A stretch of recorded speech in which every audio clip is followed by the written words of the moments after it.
So again, welcome. I'm so thrilled that you all came to join me tonight. My name is Ellen, and I'm joined by Aneela, who's the co-founder of Habit Aware. And thank goodness Aneela invented this amazing bracelet. And before we get started, I did want to share a little bit about my story, because tonight we're going to be talking about how do we train the bracelet. And my story kind of goes hand in hand with that. So back in May of 2017, and I have trichotillomania, and I'm the scalp. And after pulling, for 3 hours and being out of my mind, I Googled what are the latest breakthroughs in trichotillomania, and I found the original Keen bracelet. So I decided, oh my gosh, I got to get it. It was invented by someone who grew up with this issue. So I bought two. As soon as I got them, I was so excited. I put both of them on. I trained 4 danger zones. I really didn't follow the instructions, I confess. And it was not the greatest experience. It would vibrate when I didn't want to. It didn't vibrate when I wanted to. And I thought they'd end up in my closet. And then I got a note to if I needed some help with training. So I did that. And I learned how to properly train the bracelet, which we're going to go over tonight. But what was so amazing is I learned to train the scanning motion, which we'll go through. I learned to start with one bracelet and one area, and then it started to quote unquote work. And by work, I mean it would vibrate when I wanted it to and not when I didn't want it to. And it worked so well for me that I reached out to the company and said, Aneela, I have to work with you and help others the way you guys have helped me. And I was a surprise package. And that was over 4 years ago. So one of the things that's near and dear to me is making sure that you're set up properly with the bracelet. So what I'd like to do tonight is we're going to spend some time on how to properly train the bracelet. And where is my phone? Here we go. So one of the most important things when we're training the bracelet is to train what we call the scanning motion. Before we even get into that, I want to explain how Keen works. So inside Keen, there's some sensors, and they are sensing your forearm. It's sensing your wrist motion and your wrist speed. So let's say for eyebrows and eyelashes, this is the scanning motion, just the scanning motion, not the pulling motion, just the scanning motion. Then this is what you would be training, just this motion. You wouldn't train the hand coming up, scan, scan. You only train the scan. You wouldn't train the twist and the pull. Alternatively, maybe your training, your scanning motion is like this, or your scanning motion is like this.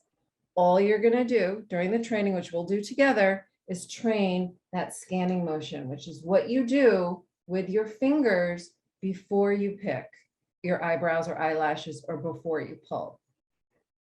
The other thing that makes a big difference is body positioning. If this is my behavior and I'm sitting, this would be a really great training. But if I tend to do it when I'm lying down this way, then I want to train it in this position. Or if it's mostly when I'm reclining, I want to train it in this position. This is a different angle than this. And the reason I'm spending time on this is I'll talk to people who'll tell me, Ellen, I trained it just like you said while I was sitting at my desk. But when I'm lying in my bed, it's not working. It's a different position. And we also want to start with one. So before we go into the training, does anyone have any questions on scanning motion?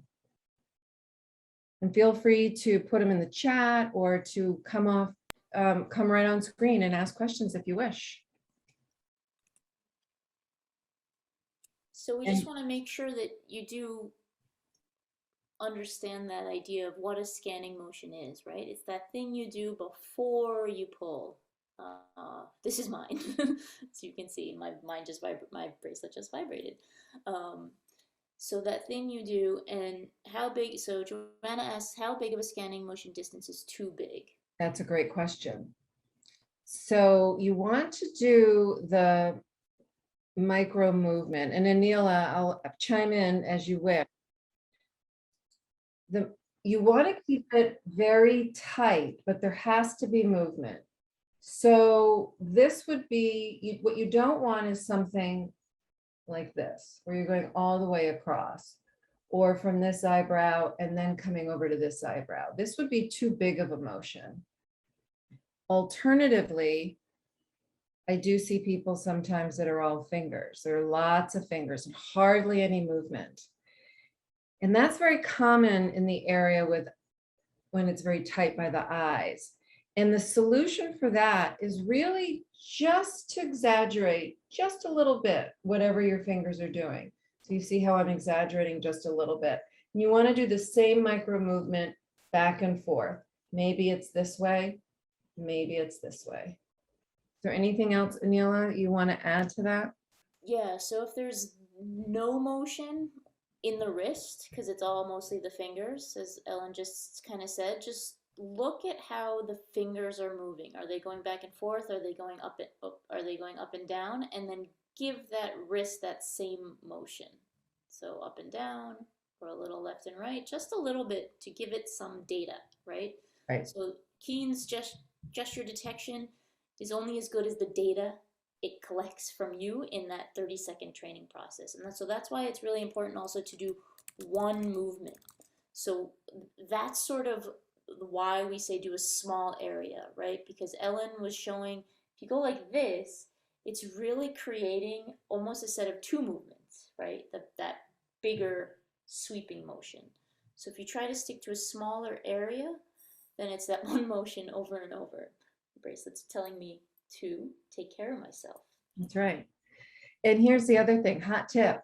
You have no idea unless you can see yourself. One of the things I learned by talking with all of you is I see myself.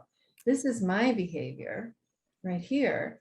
My eyes are closed, or I'm not looking in a mirror or looking at myself. I have no idea. So grab a mirror and watch what your wrist is doing. And like Aneela said, just choose one. So if you tend to do kind of two things, that's okay. Just choose one of them. And then Chandler asks, what if you don't know what your most used position is? So that's the beauty of the ability to delete and retrain. So start with what you think you know. Oh, I think I do it like this. Or go in the mirror, shake out your hands, and let your hands do their flow, right? Get in their flow, and then see what's happening. And then as you start using the bracelet, you'll start noticing where your hands are and what they're doing, and say, oh, I really need to train it for this because I do it more like this versus like this. So that's what this is all about, right? Getting to understand your relationship with your BFRB, in a sense, with that hair pulling behavior as well, is that not all of us are coming into it knowing exactly what's going on, when it's happening, what our triggers are. And that's the journey that we're on together. And think of it as a whiteboard. You can just erase and start again. And this is not a decision. This is something we've been doing and we're working on taking control. So it's sort of like brushing your teeth. How do you brush your teeth? All of you out there know how to brush your teeth, but do you really know how you're brushing your teeth? Are you starting this way? Are you starting in the back, the front? How long are you brushing your teeth for? We don't know because it's something we've been doing for so long. And it's the same thing with these behaviors. When I first started, I did it everywhere. And if you would ask me, I would say I did it everywhere in my head and I did it everywhere all the time. And that really wasn't true. So take a step back and just use a week or two and be a detective scientist and just kind of notice without judgment, how am I scanning? And then train it and see how that works. And if that one's not working, delete it, train another one, and try something new, a new behavior or a new way of scanning. So what I'd like to do now is walk you through the scanning. And I am going to share my screen to do that so that I can show you my phone. And you can train along with me if you wish. And remember, we are recording this, so I'll go ahead and we'll be sending this out as well. So now let's see if technology will work. And there we are. I love it when things go right, don't you? Shouldn't have said that yet. Now I just need to There we go. Awesome. And if Now you we're at, all can, just again, please change your view to side-by-side speaker in the top right so that you can see Ellen alongside the app. okay. So I'm going to start from the very beginning. This is the homepage of our app. We do encourage you to go through these pieces if you haven't already, but let's focus on training. So we're going to connect and record to Keen2. This piece here is what I was just mentioning, that Keen2 is sensing the repetitive movement, the wrist angle, and the wrist speed. So I'm going to tap connect to Keen2. I have 2 bracelets, so I'm going to connect to the one that's on, and I'm going to tap assign a hand, choose behavior, hair pulling, select danger zone, eyebrows, eyelashes left. I'm going to get in my seated position the way I would normally be. If you tend to pick or pull in the car, sit in the car. If you tend to do it at the desk, sit at the desk. I'm going to hit train Keen2. I'm going to skip this video, but you go back and watch it on your own. It's really good. Here we go. Now I'm going to tap start. And the beauty about the I'm getting ready is it gives you 10 seconds to get into position. I like to have my hand already in position. So and just practice the scanning, which I know can feel really weird because normally we would already be picking by now and pulling something out. But just do the repetitive motion back and forth. You can see now it's recording the gesture. So it's sensing my wrist motion, my wrist speed, and the angle. And now I'm going to check it. So I'm going to press start, come up here and check. I just got my vibration. So I'm going to tell Keen in just a second. Occasionally this will happen. Let's see. If this happens to you, give it a second. And sometimes we just have to do it again. So I'm going to X out of it. Oh, there we go. Did you feel the vibration? Yes.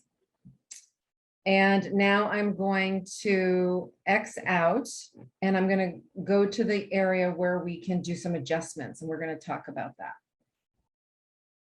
So I'm coming to my bracelet because I have 2. Here's the area that I had just trained. Hair pulling, eyebrows, eyelashes.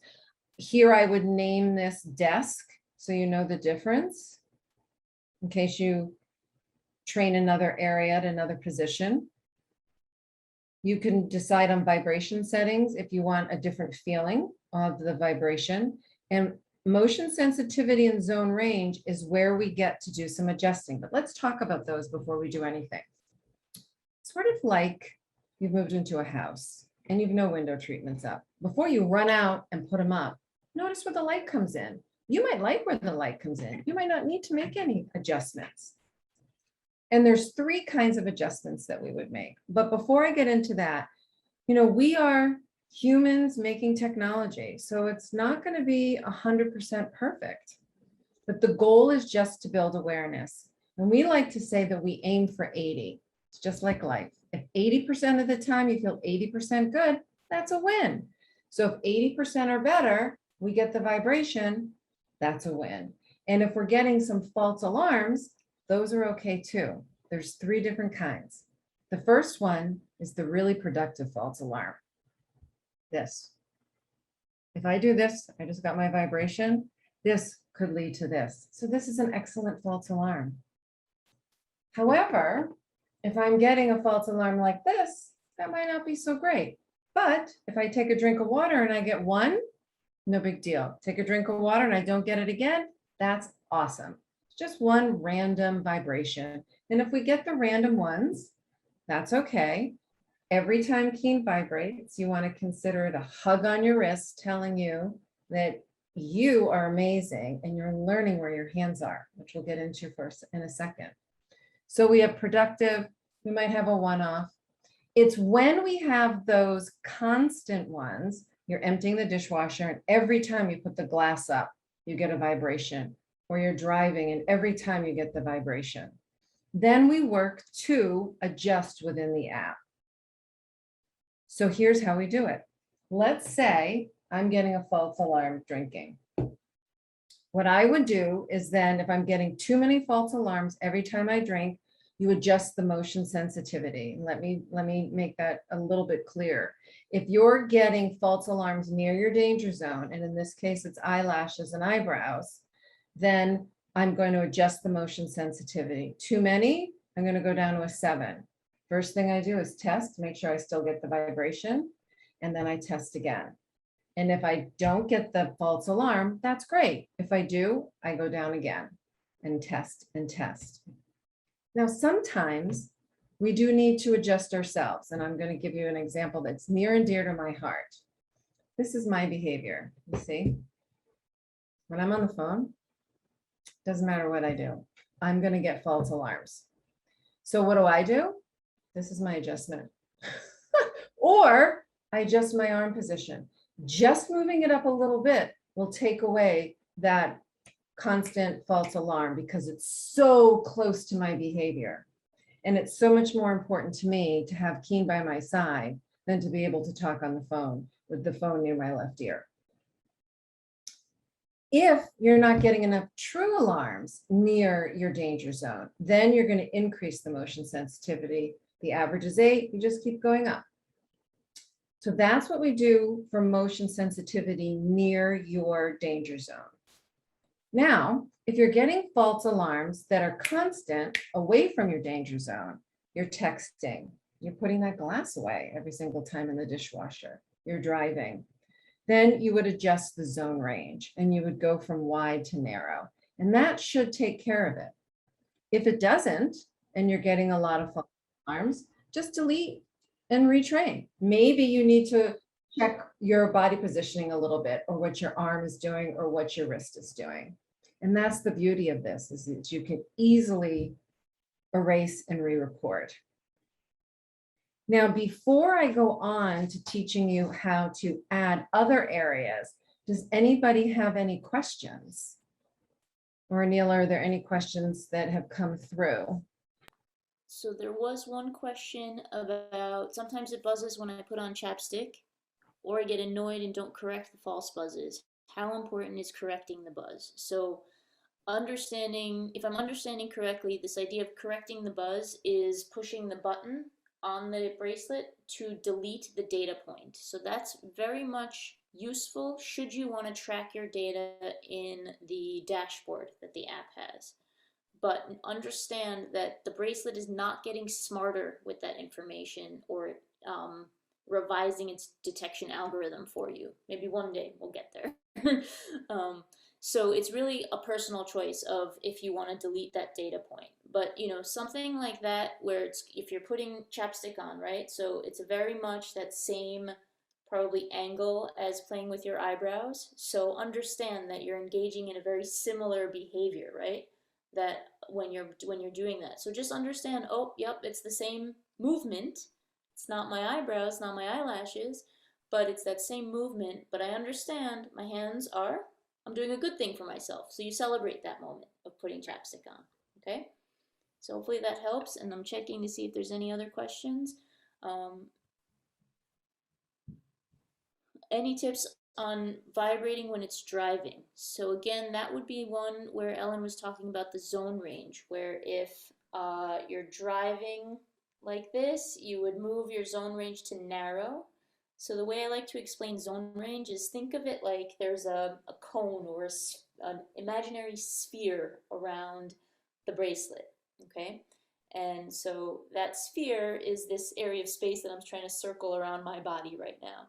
And so when you're driving, notice that this and this, as I'm holding the wheel, is the same angle, okay? You saw how that plane of movement, this is for the math geeks in the room, and I use the term geek lovingly because that's me.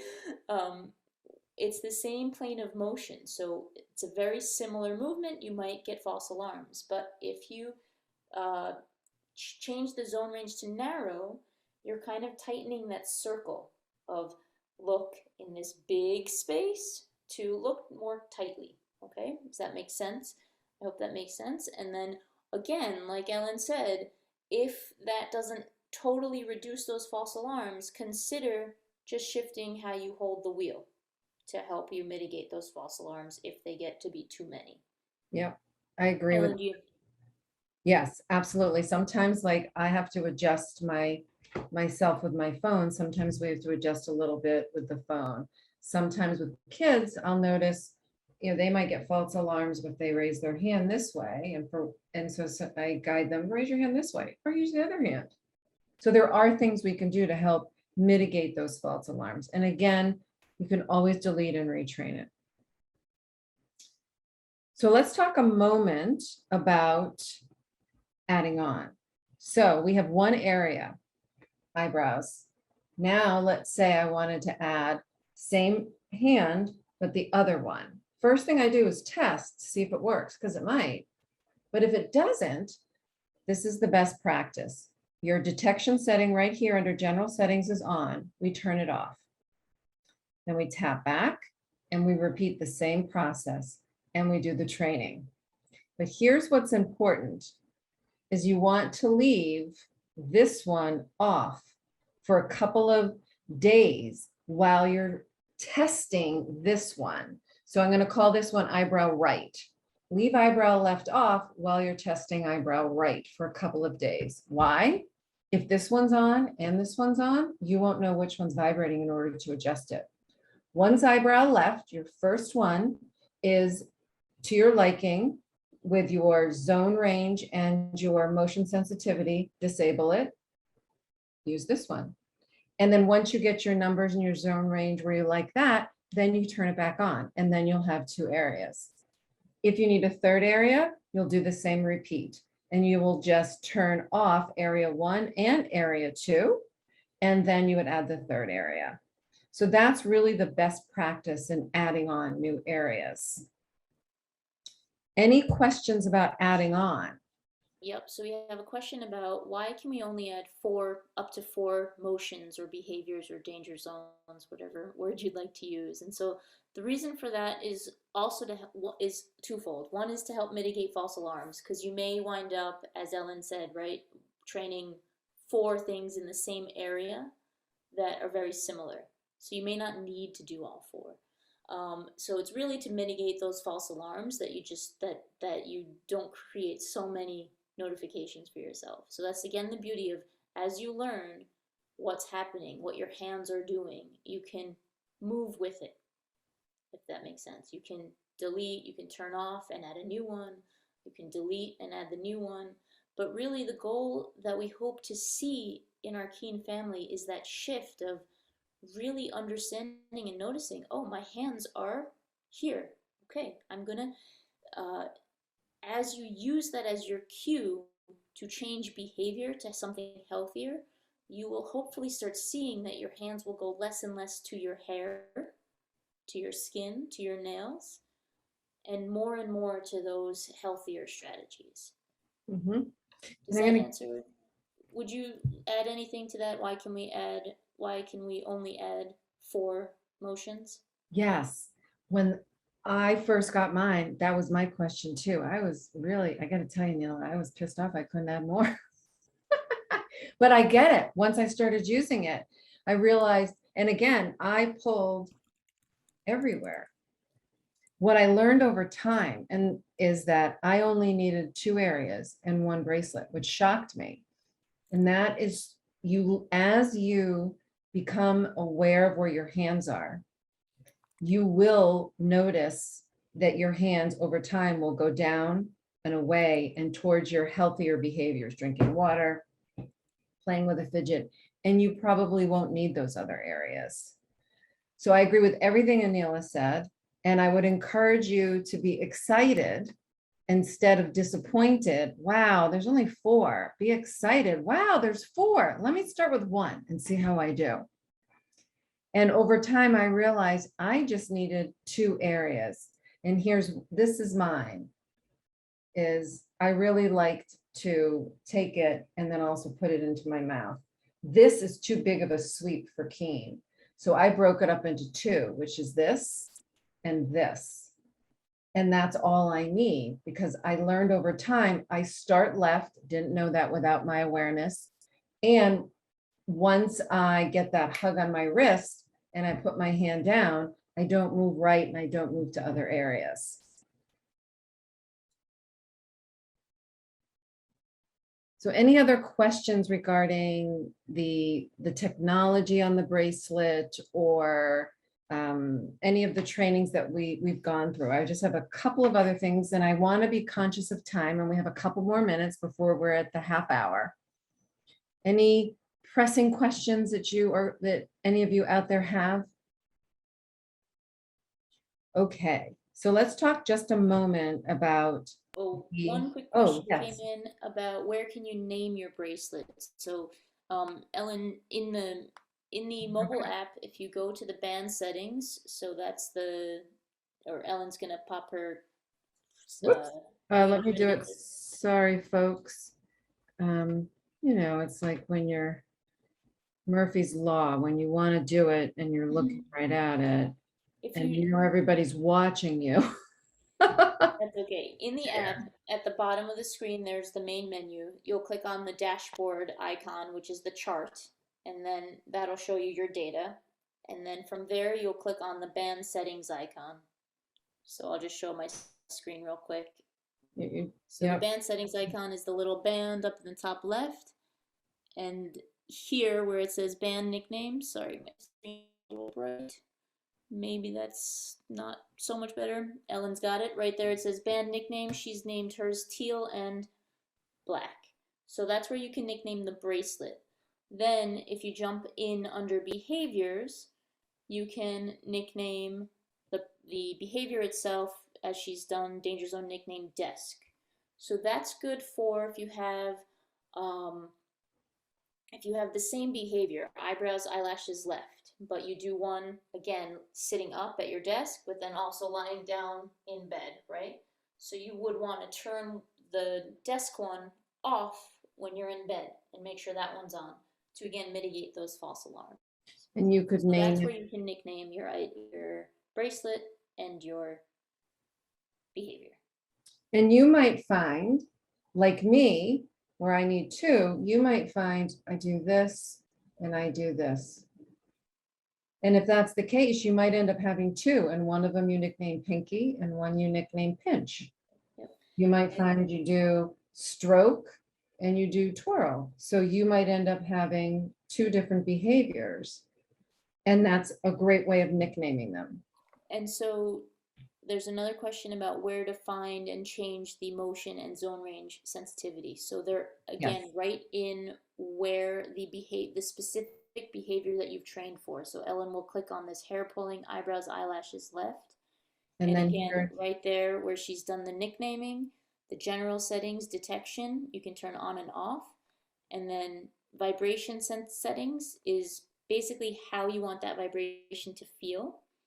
And then there's the detection settings under there, the motion sensitivity and the zone range. So that's where you adjust those two detection settings to help mitigate false alarms. And remember, those settings are to help reduce the false alarms so that you get enough true positives and as little false alarms as possible to make you, regardless of when the vibration goes off, that you're paying attention to what your hands are doing so that you can then use that vibration as a cue to either replace the unwanted behavior or celebrate the moment.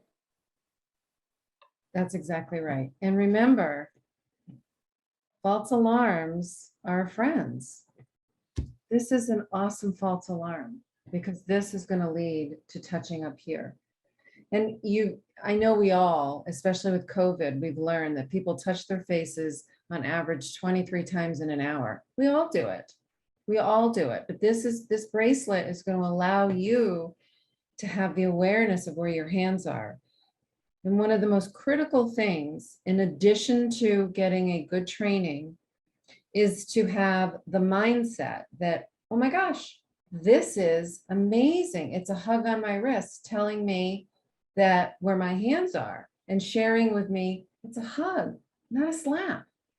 The worst thing is for me to go like this or go like this and go, oh my God, Ellen, why can't you stop? What's wrong with you? You're a loser. I stopped doing all of that the minute I got the bracelet. I literally sat in the car to train mine once I learned how to do it properly. And then I was shocked at how often my hands were in my hair. And I decided at that moment, it was a hug telling me, hey, guess what? Your hands are not where you want them to be. And then taking that moment, which was so awesome, of going from autopilot to Ellen is the pilot. What do I want to do with my hands? And that's where the hard work comes in, because it's not going to move your hand away for you. You have to do that. But with the proper mindset and the hug, you can then say, huh, what's going on? Am I tired? Am I bored? Am I angry? Am I discouraged? In general, these behaviors happen because we're unsettled. And unsettled is a big term, but we're unsettled for some reason. And this helps us calm down. It helps us focus. It helps us concentrate. So when we get the hug telling us, hey, guess what? I'm here for you. I love you. Knock, knock, knock. We need something for you. Then you get to discover with curiosity and kindness, what do I need? Do I need a breath of fresh air? Do I need to take a drink of water? Do I need to do some hard thinking about something that's really hard that I don't want to think about? And guess what? You can do it without pulling your hair. And the whole goal is just to pull less. The less we pull, the less we pull, the less we pull. Everybody pulls, everybody does. We're just, we're just the ones that once we pull, we feel like we can't stop. But I'm here to tell you, you can pause and take control. And it is with the properly trained bracelet and the mindset. And one of the things if we do offer is people ask me all the time, how do I do this? And that is a longer conversation. And we love working with you. And we offer peer counseling and accountability programs. So if anybody's interested in exploring that, Aneela, do you want to just put through the chat how they can find the peer counseling link? And anybody can email me or Aneela, Ellen at Habit Aware, Aneela at Habit Aware, and we'd be delighted to chat with you about it. But I am conscious of time and we are over.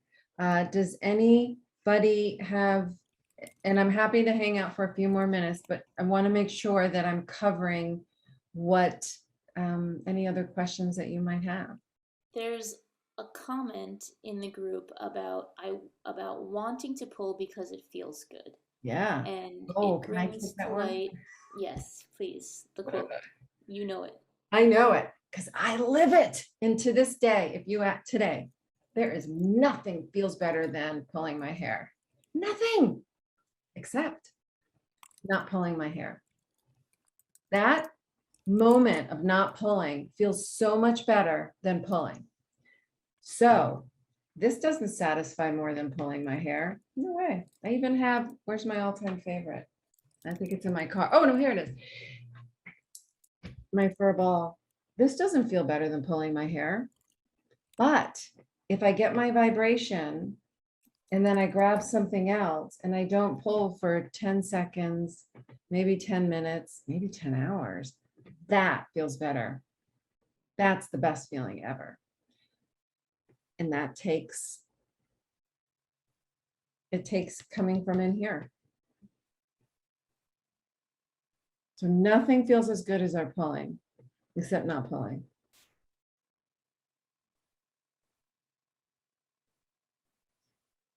So I do see if you agree with that sentiment, yeah, you need to find new, that's awesome. Thank you, Gail. I think that's a beautiful place to wrap up, just being cognizant of your time, that we've hoped that we've showed you how to train the bracelet, to give it the best information to help you build awareness of when your hands are playing with your eyebrows or eyelashes, or if you joined for different behavior, it's still very much the same protocol. And to really start using that vibration as your cue to take care of yourself, to find other things that feel as just as good, so that you can get to that sentiment of self-soothing in healthier ways. Yes. Good night, everybody. Good night.